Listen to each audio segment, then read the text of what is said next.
शिवानी मांगवानी और आप देख रहे हैं न्यूज लाइव। सबसे पहले आप सभी को IIMT परिवार की ओर से होली के पावन पर्व की ढेरों शुभकामनाएं।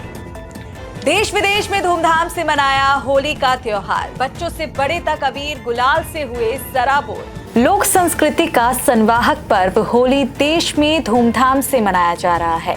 शहरों से लेकर गांव तक दिन भर अबीर गुलाल की बरसात होती रही और डीजे की धुनों पर युवा थिरकते और रंग खेलते नजर आए। इसके साथ ही लोगों ने एक दूसरे के घर जाकर होली की शुभकामनाएं दी और विविध व्यंजनों का लुत्फ उठाया। होली के इस पर्व पर बच्चों से लेकर बड़ों तक सभी रंग में रंगे नजर आए। देश में विभिन्न स्थानों पर सार्वजनिक होली मिलन समारोह का भी आयोजन किया जा रहा है।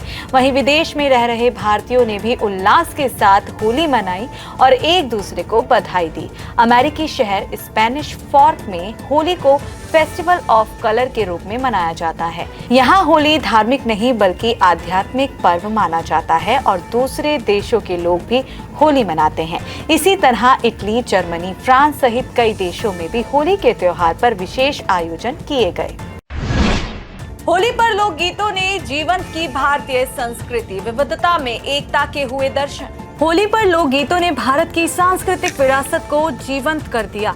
देश के कई राज्यों में तो होली से एक सप्ताह पहले ही लोक कलाकार विविध आयोजनों से स्थानीय संस्कृति की छठा बिखेरने लगते हैं। इसके साथ ही आज की तकनीक ने तो बिसराए जा रहे लोकगीतों को ग्लोबल स्वरूप प्रदान कर दिया है। वहीं होली का पर्व तो विविधता में एकता को मजबूत करने वाला प्रमुख पर्व बन गया है। होली का त्योहार मनाने की हर राज्य की अपनी विशेष परंपरा रही है।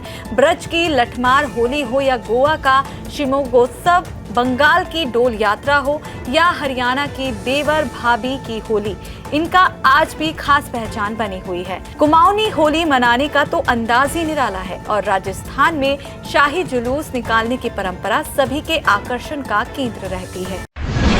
रामनवमी पर इस बार रामलला का और भव्य होगा सूर्य तिलक। 20 मार्च से 15 अन्य मंदिरों में भी दर्शन कर सकेंगे श्रद्धालु। उत्तर प्रदेश के अयोध्या में रामनवमी के पावन अवसर पर इस बार रामलला के मस्तक पर होने वाला दिव्य सूर्य तिलक और भव्य होने वाला है। इसके साथ ही अब हर वर्ष रामनवमी पर एक तय वैज्ञानिक व्यवस्था के तहत सूर्य तिलक संपन्न होगा। राम मंदिर निर्माण समिति के अध्यक्ष निपेंद्र मिश्र के अनुसार केंद्रीय भवन अनुसंधान संस्थान रुड़की ने सूर्य तिलक की जो वैज्ञानिक प्रणाली विकसित की है, उससे भविष्य में किसी भी प्रकार की तकनीकी त्रुटि की संभावना कम होगी और परंपरा निरंतर जारी रहेगी। इस व्यवस्था का संचालन केंद्रीय भवन अनुसंधान संस्थान ही करेगा। दूसरी ओर अयोध्या स्थित श्री राम मंदिर परिसर में बन रहे अंतर्राष्ट्रीय राम कथा संग्रहालय का निर्माण कार्य सितंबर तक पूरा कर लिया जाएगा। इस संग्रहालय में 20 गैलरी बनाई जा रही हैं। इनमें एक विशेष गैलरी भगवान हनुमान को समर्पित होगी। इसके अलावा राम मंदिर परिसर में स्थित 15 अन्य मंदिरों के दर्शन आम श्रद्धालु 19 मार्च को होने वाली राष्ट्रपति के कार्यक्रम के बाद कर सकेंगे। रेल यात्रियों को एक और राहत देने की तैयारी। बोर्डिंग नियमों में हो सकता है बदलाव। रेलवे की ओर से यात्रियों को जल्द ही एक और बड़ी राहत मिलने वाली है। इसके तहत बोर्डिंग स्टेशन बदलने के नियमों को आसान बनाया जा रहा है। रेलवे बोर्ड ने इस बाबत centre for railway information system को प्रस्ताव भेजकर इसकी व्यवहारिकता पर राय मांगी है। यदि यह प्रस्ताव लागू होता है तो यात्रियों को अधिक समय तक अपना बोर्डिंग पॉइंट बदलने की सुविधा मिल सकेगी। फिलहाल यात्रियों को केवल पहला रिजर्वेशन चार्ट तैयार होने तक ही बोर्डिंग स्टेशन बदलने की अनुमति है, लेकिन नई व्यवस्था में ये सुविधा दूसरा रिजर्वेशन चार्ट तैयार होने तक मिल सकती है। इससे यात्रियों को अपने ट्रैवल प्लान में बदलाव करना आसान हो जाएगा। रेलवे बोर्ड के अनुसार अब पहला रिजर्वेशन चार्ट ट्रेन के निर्धारित प्रस्थान समय से लगभग 10 से 20 घंटे पहले तैयार किया जाता है। ऐसे में कई यात्रियों को अचानक यात्रा कार्यक्रम बदलने या किसी अन्य स्टेशन से ट्रेन पकड़ने की जरूरत पड़ जाती है, लेकिन मौजूदा नियमों के तहत ऐसा करने की सुविधा नहीं है।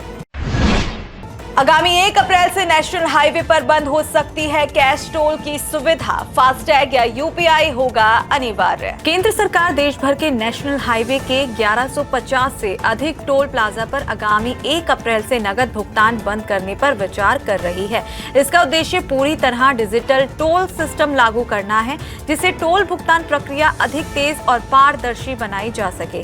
इसके तहत टोल वसूली पूरी तरह फास्टैग या यूपीआई के माध्यम से की जाएगी। होगी। माना जा रहा है कि इस बदलाव से नेशनल हाईवे पर ईज ऑफ कम्यूटिंग बेहतर होगी और टोल प्लाजा पर वाहनों का दबाव भी कम हो सकेगा।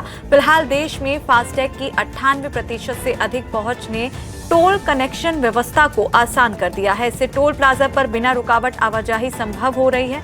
सरकार का मानना है कि डिजिटल ओनली भुगतान प्रणाली से संचालन क्षमता मजबूत होगी और ट्रैफिक मैनेजमेंट भी बेहतर हो सकेगा।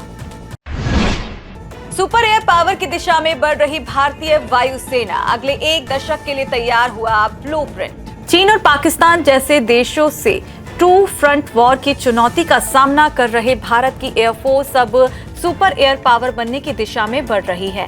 एक और जहां भारतीय वायुसेना फ्रांस के साथ 114 राफेल लड़ाकू विमानों के सौदे को अंतिम रूप दे रही है, तो वहीं दूसरी ओर स्वदेशी फाइटर जेट्स की दिशा में भी तेजी से अग्रसर है। एयरफोर्स का आंकलन है कि स्क्वाड्रन्स की घटती संख्या को रोकने के लिए हर साल कम से कम 40 फाइटर जेट्स मिलने चाहिए और यह सिलसिला कम से कम 1 दशक तक लगातार जारी रहना चाहिए। इनमें देशी 4.5 पीढ़ी के हल्के लड़ाकू विमान तेजस मार्क 1A एयरफोर्स को जल्द ही मिलने वाले हैं। एयरफोर्स इसकी 180 यूनिट्स खरीद रही है। इसके बाद भारतीय वायुसेना 120 तेजस मार्क 2 खरीदने की तैयारी कर रही है। इसके अलावा स्वदेशी 5वीं पीढ़ी के fighter jet advance medium combat aircraft पर भी तेजी से काम चल रहा है। ऐसे में माना जा रहा है कि 2030 का दशक भारतीय वायुसेना को सुपर एयर पावर में बदलने का दशक होगा। आगामी 11 मार्च को विवाह बंधन में बंधेंगे एक्ट्रेस कृतिका कामरा और कमेंटेटर गौरव कपूर। अगले दिन होगा ग्रैंड रिसेप्शन। अभिनेत्री कृतिका कामरा और क्रिकेट कमेंटेटर गौरव कपूर आगामी 11 मार्च को मुंबई में निजी समारोह में शादी रजिस्टर करेंगे। इसके अगले दिन 12 मार्च को दोनों मुंबई में ग्रैंड रिसेप्शन का आयोजन करेंगे, जिसमें परिवार और करीबी दोस्तों के साथ क्रिकेट व फिल्म जगत के साथ ही शामिल होंगे। बॉम्बे टाइम्स के अनुसार गौरव कपूर की ये दूसरी शादी होगी। इससे पहले उन्होंने 2014 में एक्ट्रेस किरात भट्टल से शादी की थी और 2021 में दोनों अलग हो गए थे। वहीं कृतिका कामरा ने अपने टेलीविजन करियर की शुरुआत सोप ओपेरा कितनी मोहब्बत है से की थी। इसके बाद कृतिका ने कुछ तो लोग कहेंगे फिल्म भेड़ और अमेजन प्राइम वीडियो की सीरीज स्टैंड अप व बम्बई मेरी जान आदि में प्रमुख भूमिका निभाई थी। आज के लिए बस इतना ही। कल फिर मिलेंगे देश और दुनिया से जुड़ी नई जानकारियों के साथ। तब तक के लिए देखते रहिए और सब्सक्राइब करिए IIMT मीडिया।